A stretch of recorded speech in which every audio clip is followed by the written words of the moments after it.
ang graph ng isang quadratic function is always a parabola. So, parabola can be facing upward or can be facing downward. So, ganito ang maaaring maging hitsura ng ating parabola as you can see here on the Cartesian plane.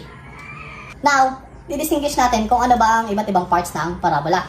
So, ang parabola has always the vertex. So, this is the maximum or the minimum point of a parabola. Kung makikita nyo rito sa Cartesian coordinate plane, meron tayong parabola and this is the vertex. Next one, meron din tayong mga intercepts. Anong ibig ko sabihin sa intercept? So, ito yung point kung saan nag-pass through ang parabola sa ating x-axis. So, saan ba yung mga points na nag-pass through ang parabola sa ating x-axis? So, as you can see here in the graph, in the Cartesian coordinate plane, so narito yung ating mga intercepts. Next part will be the opening of the parabola. So, sabi ko kanina, ang opening ng parabola is pwedeng upward or pwedeng downward. The last part of a parabola is its axis of symmetry. So, sa isang parabola, meron tayong axis of symmetry which cuts or divide the parabola into two equal parts. So, ito yung vertex. So, ikakat natin ang parabola into two equal parts. So, this is a vertical line. So, this is our axis of symmetry. So, as you can see here, ano ang ating axis of symmetry? Our axis of symmetry is the y-axis. Kasi, kung makikita nyo, y-axis ang nasa gitna ng parabola. Yes. Having an example number 1, so y or f of x is equal to 2x squared minus 4x minus 6. So we need to determine the domain and range of the quadratic function, and also we need to know what is the opening, is it opening upward or opening downward. We need also to determine what is the vertex and also the axis symmetry and the x and y intercepts of this quadratic function. So how will we determine that? We need to convert this quadratic function into a vertex form. So first one, you must need to group all of the terms which has x. So, magsama-samahin lahat ng may x. 2x squared and 4x, of course, minus 6.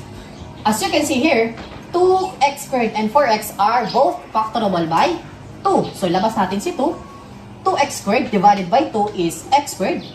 Negative 4x divided by 2 is negative 2x. And we will need to have a completing the square in this binomial. So, plus blank, minus 6, this is the term, and then minus blank. Tandaan natin na kung ano ang pinilas dito, idadagdag or ima-minus dito sa labas ng parenthesis. But take note, meron tayong 2 sa labas. So, hindi natin basta-basta ipa-plus or ima-minus dito sa labas yung ating nilagay dito. Ang una natin kailangan gawin, i-multiply muna natin siya dito sa 2. For example, ano ang gagawin natin para maging perfect square trinomial itong term na to? We need to have c is equal to b over 2 quantity squared. What is the b? So, b on this equation is negative 2 divided by 2 squared. What is negative 2 divided by 2? So, it is negative 1 squared, which is 1. Therefore, what we will write here is positive 1. So, isusulat din ba natin dito yung 1? Hindi pa. Tulad ng sinabi ko kanina, i-multiply muna natin siya dito sa nasa labas ng parenthesis. And 2 times 1 is 2. Okay. So, after that, completing the square, so meron na tayong perfect square trinomial. And para natin siya ipa-factor, so we just need the square root of the first term. So, square root of x squared is x. Square root of the last term, square root of 1 is 1. And then copy the sign of the middle term, which is negative. And then, it will be squared. Negative 6 minus 2 is negative 8. Therefore, this will be our vertex form. This vertex form is what we get from the quadratic function. So, after nating makuha ang vertex form, makuha na natin ang vertex ng given equation. Paano? Kasi ang standard form or ang vertex form is given as always as y is equal to a times x minus h quantity squared plus k. And vertex of any parabola is given as h and k. So from this equation, makukuha na natin yung h and k. So ano ang h and k dito? So ang h dito is it negative 1 or 1? So makikita nyo rito, negative na to.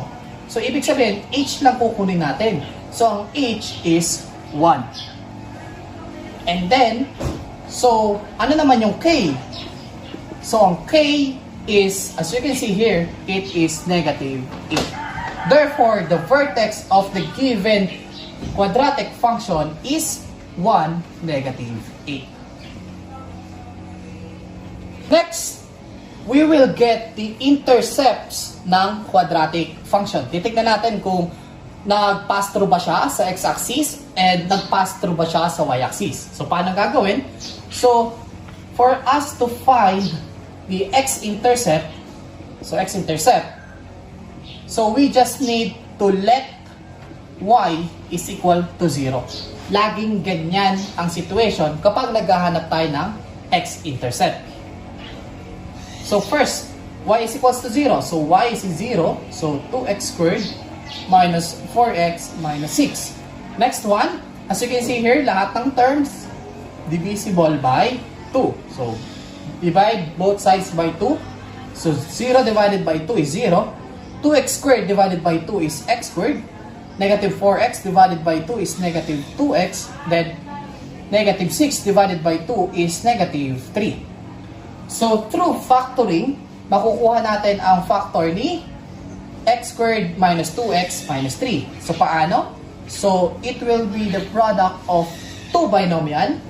So, x and x here. What are the factors of negative 3?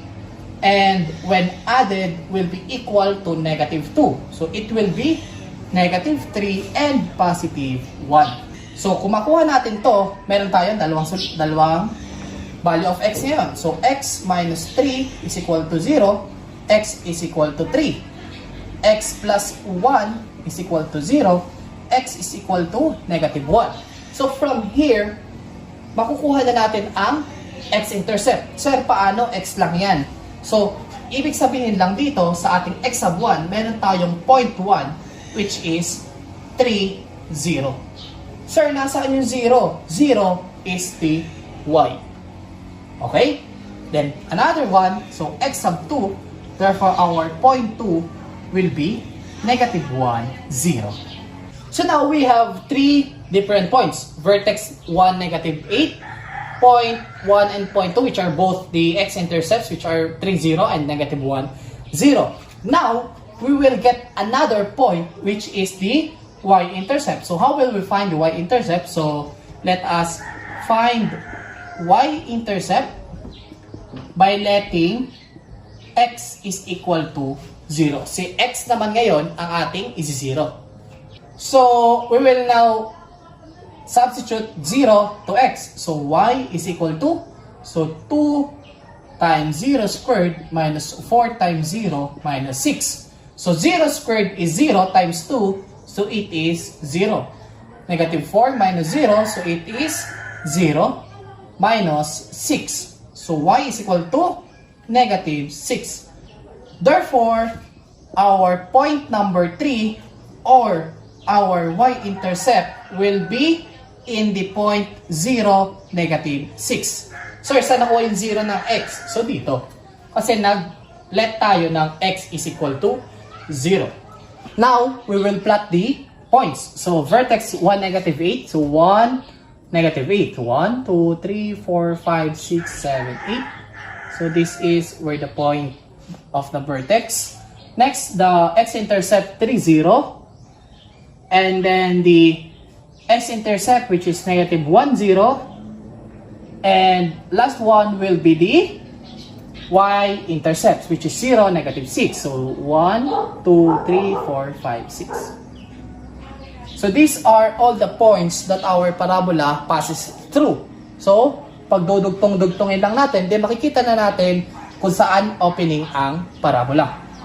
5 minutes later. Now, after connecting all of the points, x-intercept, the y-intercept, and the vertex, we now have a parabola. And as what you can see, meron tayong parabola opening upward. So, we will now find the axis of symmetry. And axis of symmetry, sinabi ko kanina, it is a vertical line bisecting the parabola into two equal parts. Now, we have the axis of symmetry for the given quadratic function. And what is the equation of the axis of symmetry? So, saan bang point siya nag-pass through? sa x-axis. Saan ba siya? So, as you can see here, nag-pass through siya sa point na 1. Therefore, ang ating axis of symmetry, so axis of symmetry is x is equal to 1. Or, parehas lang siya no value ni h. Okay, so we will now find the domain of the given graph. So domain, as you can see here, are all the set of the x values. So pwede tayo magkaroon ng value ng x which is positive, pwede rin namang negative. Therefore, based on the given graph, meron tayo domain which is set of all real numbers. Then, the range or what are the possible values of y. Pwede ba tayo magkaroon ng value ng y na mas mababa dito? Or mas mababa dito sa 1, negative 8? Hindi. Ang values of y can be get from 1, negative 8 and upwards. Therefore, the range will be all values of y such that y is greater than or equal to negative 8. Now, we have all what is asked. So, domain, meron tayo, set of all real numbers. Range will be y such that y will be greater than or equal to negative 8, which is also the value of our k. Then, we have the 4 points, the vertex, the x-intercepts, and also the y-intercept. And our axis of symmetry is x is equal to 1. And this will be our graph. So, these are all the representation of our given quadratic function. Good job! Good job!